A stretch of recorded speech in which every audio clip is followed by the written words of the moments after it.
محمد السادس تقدم بلاده بملف مشترك لاستضافة بطولة كأس العالم للعام 2030 إلى جانب إسبانيا والبرتغال. وزير التربية والرياضة شكيب بن موسى أعلن عزم بلاده عن التقدم بملف مشترك، جاء ذلك على هامش تسلمه جائزة الاتحاد الإفريقي لكرة القدم بالنيابة عن الملك محمد السادس في العاصمة الرواندية كيغالي. أعلن أمام جمعكم هذا أن المملكة المغربية قد قررت بمعية إسبانيا والبرتغال تقديم ترشيح مشترك لتنظيم كأس العالم لسنة 2030، وسيحمل هذا الترشيح المشترك الذي يعد سابقة في تاريخ كرة القدم عنوان الربط بين إفريقيا وأوروبا، وبين شمال البحر الأبيض المتوسط وجنوبه، وبين القارة الإفريقية والعالم العربي والفضاء الأورو المتوسطي.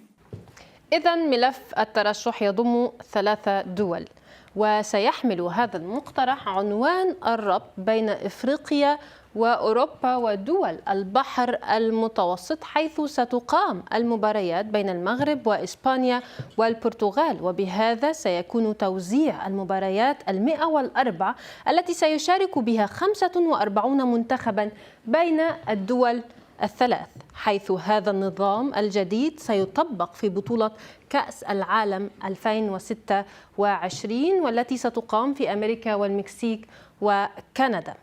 يرى البعض أن فرص المغرب في استضافة مونديال العام 2030 تزايدت بعد نتائج أسود الأطلس في مونديال قطر، عندما أصبح أول منتخب أفريقي وعربي يبلغ نصف النهائي. في المقابل هناك من يرى أن حظوظ السعودية تزايدت في استضافة نسخة 2030 أيضا بالاشتراك مع مصر واليونان.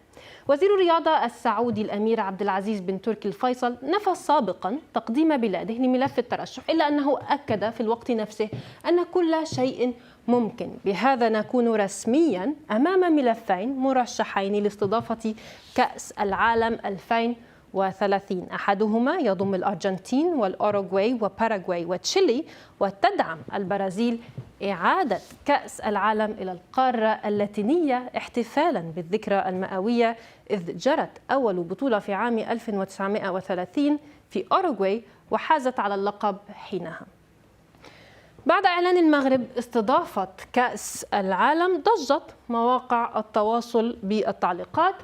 محمد يقول هنا: صدق الراحل حسن الثاني في وصفه المغرب في كتابه التحدي قائلا إن المغرب شجرة جذورها في إفريقيا وأغصانها في أوروبا، إن شاء الله مربوح على المغرب باستضافتها المونديال 2030.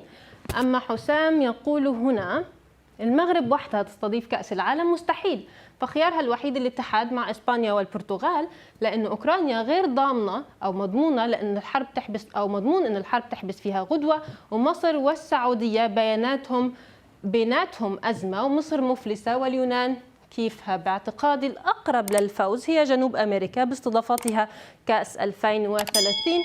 أخيرا مع إسلام قدم فيها المغرب ملفه للترشح لتنظيم كأس العالم، فقد كانت هناك 5 محاولات